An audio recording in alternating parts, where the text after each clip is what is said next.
இன்னைக்கு breakfast and dinner பார்க்கலாமா? வாங்க. பிரேக்ஃபாஸ்ட்டுக்கு கருப்பு கவுனி அரிசியில கஞ்சி தான் செஞ்சிருந்தேன்.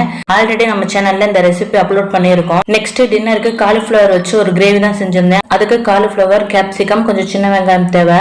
ஃபர்ஸ்ட் காலிஃபிளவரை இந்த மாதிரி லான்ச் பண்ணிக்கலாம். நெக்ஸ்ட் இதுக்கு ஒரு சாஸ் செய்யணும். அதுக்கு ஒரு வெங்காயம், 2 தக்காளி, 4 பல் பூண்டு, 2 காஞ்ச காஷ்மீரி மிளகாய், இது எல்லாத்தையும் சேர்த்து நல்லா மிக்சியில இந்த மாதிரி நைஸா கிரைண்ட் பண்ணி எடுத்துக்கிடுவோம். பாத்திரத்துல எண்ணெய் சேர்த்து நம்ம அரைச்சு வச்சிருக்கிற சாஸையுமே அதுல சேர்த்துக்கலாம். சாஸோட பச்சை வாசனை எல்லாம் போனதுக்கு அப்புறம் 1/2 டீஸ்பூன் மஞ்சள் தூள், 1/2 டேபிள் ஸ்பூன் உப்பு, 1 டேபிள் ஸ்பூன் மிளகாய் தூள், காரத்துக்காக 2 பச்சை மிளகா, கொஞ்சம் ரம்ப இலை, இது எல்லாத்தையும் சேர்த்து நல்லா மிக்ஸ் பண்ணதுக்கு அப்புறம் லான்ச் பண்ணி வச்சிருக்கிற அந்த காலிஃபிளவரையும் அதோட சேர்த்து கிரேவிக்கு தேவையான தண்ணியுமே சேர்த்து கட் பண்ணி வச்சிருக்கிற கேப்சிகம், சின்ன வெங்காயத்தையுமே சேர்த்துக்கலாம். ஒரு கொதி வந்ததோட 1 டேபிள் ஸ்பூன் பட்டர், கொஞ்சம் மல்லி இலையுமே சேர்த்து மிக்ஸ் பண்ணா சூப்பரான காலிஃபிளவர் கிரேவி ரெடி ஆயிரும். இதை தோசை, சப்பாத்தி, இடியப்பத்தோட வச்சு சாப்பிட அவ்வளவு டேஸ்டா இருக்கும். அல்ஹம்துலில்லாஹ், இன்னைக்கு பிரேக்ஃபாஸ்ட் அண்ட் டின்னர் இதுதான். தேங்க்ஸ் ஃபார் வாட்சிங்.